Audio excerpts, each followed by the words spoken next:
प्रकरण समोर आलं डीपीएस शाळेचं, कुठेतरी विद्यार्थ्यांची सुरक्षा जी आहे ती कुठेतरी वाऱ्यावर दिसतेय का? त्यांनी तसं कळवलेलं नव्हतं।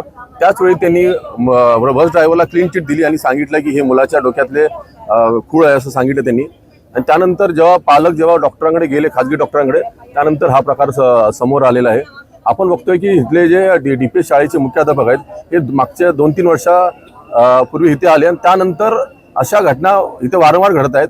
इथे बघतोय आपण 2 वर्षापूर्वी इथल्या अनेक महिला शिक्षकांनी मोलेस्टेशनचे आरोप या प्रिन्सिपलवरती केलेले होते। त्याच्याबद्दलची तक्रार पोलीस स्टेशनमध्ये दर्ज आहे आणि महिलांनी असे आरोप केल्यानंतर महिलांचं सस्पेन्शन ह्या मुख्याध्यापकांनी केलं आणि हे आपल्या ज्या महिलांच्या प्रति जे राज्य शासनाचं आणि केंद्र सरकारचं धोरण आहे त्याच्या विरुद्ध हे जाणार आहे।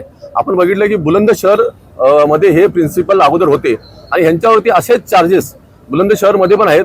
बुलंदशहरमध्ये 46 शिक्षकांना यांनी कामावरून काढून टाकलेलं, म्हणजे अशा प्रकारचे घटना हे वारंवार तिथे घडत होत्या। बुलंदशहरमध्ये एका नर्सनी यांच्यावरती आरोप केले होते, तिथले लोकप्रतिनिधी असतील। म्हणजे मला सांगायचं आहे की बुलंदशहर म्हणजे आपण म्हणतो उत्तर भारतातल्या त्या राज्यातले लोकप्रतिनिधी हे समोर आले, त्यांनी मुख्याध्यापकांच्या विरुद्ध बोलले, त्यांनी चार्जेस हे केले, फ्रेम केले।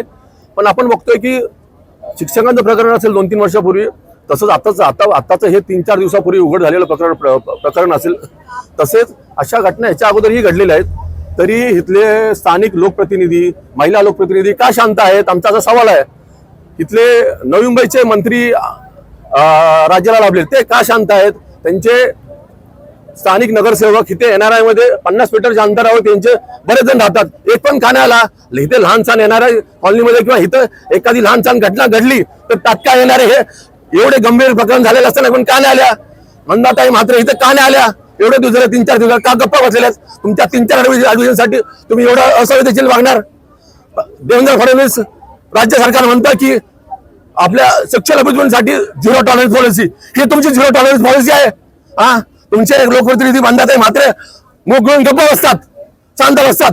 पालक एवढ्या मोठ्या संख्येने इथे आलेले आहेत, हजारो पालक आज इथे आलेले आहेत। तिथं बघतोय हे 70-80% जे पालक आहेत ते भाजपचे मतदार आहेत।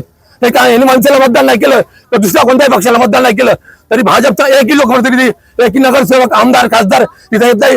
या आमदारांचा आम्ही इथे निषेध करतो आणि आमची मागणी आहे की हे जे प्रिन्सिपल आहेत मिस्टर वशिष्ठ त्यांचं तात्काळ निलंबन झालं पाहिजे आणि ह्यांना या पॉस्कोच्या गुन्ह्यामध्ये आरोपी हे केलंच पाहिजे, ही आमची मागणी आहे। तोपर्यंत आमचं हे आंदोलन संपणार नाही, याची दखल राज्य सरकारने घ्यावी।